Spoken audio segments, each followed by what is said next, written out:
বেশ কয়েক মাস থেকে আমরা দেখতে পাচ্ছি রাজ্যে কেন্দ্র সরকারি হোক আর রাজ্য সরকারি হোক, এই দুই সরকারি রাজ্যের নিত্য নতুন নতুন নতুন প্রকল্প নিয়ে এনে রাজ্যের সাধারণ মানুষদের মঞ্চ করে তাদের কাছ থেকে বেশি বেশি করে ভোট পাওয়ার চেষ্টা করছে। হ্যাঁ বন্ধুরা, আমরা কিন্তু যেরকমটা জানি যে সামনেই লোকসভা ভোট, আর এই ভোটকে কেন্দ্র করেই আমাদের রাজ্য সরকার আর কেন্দ্র সরকার এই দুই সরকারই নতুন নতুন প্রকল্প নিয়ে এনে সাধারণ মানুষের মঞ্চ করার চেষ্টা করছে যাতে তারা তাদেরকে ভোট দেয়। তবে বন্ধুরা, ব্যাপারটা এখানে হচ্ছে যে সরকারি প্রকল্প আনুক, লাভ তো সাধারণ মানুষদেরই হচ্ছে। আর আমরা এটাও জানি যে গতবারের লোকসভা ভোটের আগে কিন্তু আমাদের রাজ্যের মাননীয় মুখ্যমন্ত্রী মমতা বন্দ্যোপাধ্যায় তিনি কিন্তু লক্ষ্মীর ভান্ডার প্রকল্পটি চালু করেছিলেন, আর যার ফলে কিন্তু অনেক তিনি ভোটও পেয়েছিলেন। আর এবারও তিনি ভোটের আগেই আগের বারের মতো লক্ষ্মীর ভান্ডারের মতো বেশ কয়েকটি আরো প্রকল্প চালু করেছেন, যেই প্রকল্পে কিন্তু আপনারা আবেদন করলেই লক্ষ্মীর ভান্ডার প্রকল্পের মতো প্রতি মাসে 500,000 টাকা পেয়ে যাবেন। তবে বন্ধুরা, ব্যাপারটা এখানেই শেষ হচ্ছে না।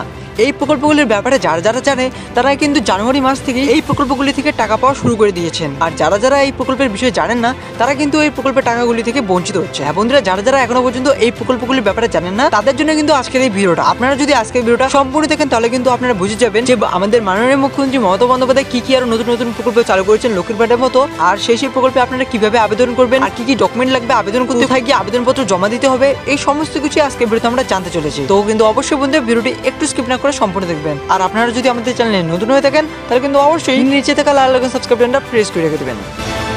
এইমাত্র মুখ্যমন্ত্রী মমতা বন্দ্যোপাধ্যায় 11টি প্রকল্প চালু করলেন। মুখ্যমন্ত্রী মমতা বন্দ্যোপাধ্যায়ের এই নতুন উদ্যোগ খুব খুশি করবে গরিব ও খেটে খাওয়া মানুষদের। এই 12টি প্রকল্পে কিভাবে আবেদন করবেন, কি কি ডকুমেন্ট লাগবে, কোথায় কোথায় যোগাযোগ করবেন, বয়স কত হবে আপনাদের, এই সব কিছু আজকের ভিডিওতে আমরা জানতে চলেছি। তো বন্ধুরা দেখুন, এখানে নতুন নতুন প্রকল্পের লিস্টটা আপনাদের দেখিয়ে দিচ্ছি, আপনারা একটু দেখে নিন। তো আসুন এবার দেখে নিচ্ছি যে এই প্রকল্পগুলির নাম কি, আপনারা কিভাবে আবেদন করতে পারবেন। তো সবার প্রথমে আমরা দেখে নিচ্ছি যে কর্মই ধর্ম, বেকারদের জন্য নতুন প্রকল্প ঘোষণা মমতার। কর্মই ধর্ম এই প্রকল্পের মাধ্যমে 2 লক্ষ ছেলে মেয়েদের মোটর বাইক এবং স্কুটি দেওয়া হবে এবং বেকার ছেলে মেয়েদের কর্মসংস্থান করা হবে। তো বন্ধুরা, এটা কিন্তু একটা ভালো প্রকল্প, যেই প্রকল্পে কিন্তু আপনাদের বাড়িতে যদি কোনো বেকার ছেলে মেয়ে থাকে তাহলে কিন্তু তাদের জন্য এই প্রকল্পটা। এরপর আসুন পরের প্রকল্পটা দেখে নেওয়া যায়। স্বপ্নের ভোর, মুখ্যমন্ত্রী নতুন প্রকল্প স্বপ্নের ভোর সারা রাজ্য জুড়ে চালু হয়েছে। উচ্চশিক্ষা চালিয়ে যেতে বা বাল্য বিবাহের মতো সামাজিক ব্যাধি রুখতে রাজ্যের কন্যাদের জন্য চালু হয়েছে কন্যাশ্রী প্রকল্প। শুধু অর্থ দিয়ে সাহায্য নয়, এবার কন্যাশ্রীদের চাকরি উপযোগী করে তোলার মূল লক্ষ্য রাজ্য সরকারের। কন্যাশ্রীদের কারিগরি প্রশিক্ষণ দিতে চালু স্বপ্নের ভোর নামে নতুন প্রকল্প। হ্যাঁ বন্ধুরা, এটাও কিন্তু একটা ভালো প্রকল্প,